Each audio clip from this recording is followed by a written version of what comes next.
महाराष्ट्र सुवर्ण जयंती नगरोत्थान महाअभियान अंतर्गत कोल्हापूरच्या रस्ते विकासासाठी राज्य शासनाकडून 100 कोटी निधी मंजूर करण्यात आला होता। याची 14 डिसेंबर 2023 रोजी वर्क ऑर्डर देण्यात आली होती, तर काम पूर्ण करण्यासाठी 18 महिन्यांची मुदत देण्यात आली होती। सध्या 16 महिने झालेत तरी 65% सुद्धा काम पूर्ण झालेलं नाही। मंजूर 16 रस्त्यांपैकी प्रत्येक ठिकाणी काम अपूर्ण असून झालेलं काम निकृष्ट दर्जाचं आहे। त्यामुळे 100 कोटींचा हा रस्ता प्रकल्प महाघोटाळा असल्याचा आरोप ठाकरे गटाच्या वतीनं करण्यात आलाय। या महाघोटाळ्याच्या निषेधार्थ आज महापालिकेच्या प्रवेशद्वारात खोट्या नोटा दाखवून आंदोलन करण्यात आलं।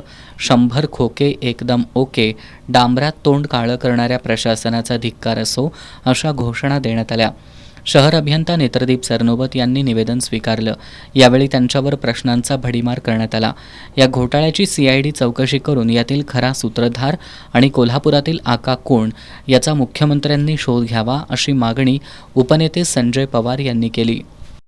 आणि 100 कोटी देणार असं शासनाने सांगितलं आणि 100 कोटीपैकी आता जर माहिती घेतली आम्ही फक्त 23 कोटी शासनाला प्राप्त आपल्या महापालिकेला प्राप्त झाले आहेत। निव्वळ फसवणूक निवडणुकीच्या तोंडावर मताच्या राजकारणासाठी ह्या सरकारने आमच्या कोल्हापूरला फसवलं आहे। ह्या सरकारने माफी मागितली पाहिजे आणि पहिल्यापासून षडयंत्र होतं की पद्धतशीरपणे कोण ठेकेदार पाहिजे, जादा टक्केवारी आम्हाला कोण देईल, त्याची ऐपत काम करण्याची काय आहे की नाही आहे हे न बघता संबंधित ठेकेदार असा काढला की त्याच्याने जास्तीत जास्त पैसे खाता येतील।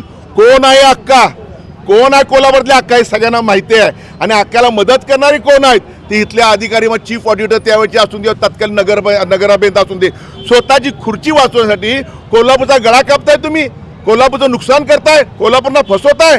निव्वळ कोल्हापूरकरांनी फसवणूक केलेली आहे। ह्याची CID चौकशी झाली पाहिजे, मुख्यमंत्री साहेबांनी CID चौकशी केली पाहिजे आणि कोण अक्का आणि अक्काला मदत करणारे कोण पदाधिकारी आहेत त्यांना पहिलं तुम्ही गजाआड करा, त्यांच्या गुन्हे दाखल करा आणि हा जो संबंधित ठेकेदार आहे त्यांनी काम अपूर्ण ठेवलं आहे त्याला ब्लॅकलिस्ट करून त्याच्यावर गुन्हे दाखल करा आणि कोल्हापूरला न्याय देण्याचं काम मुख्यमंत्र्यांनी करावं अशी मी विनंती करत आहे।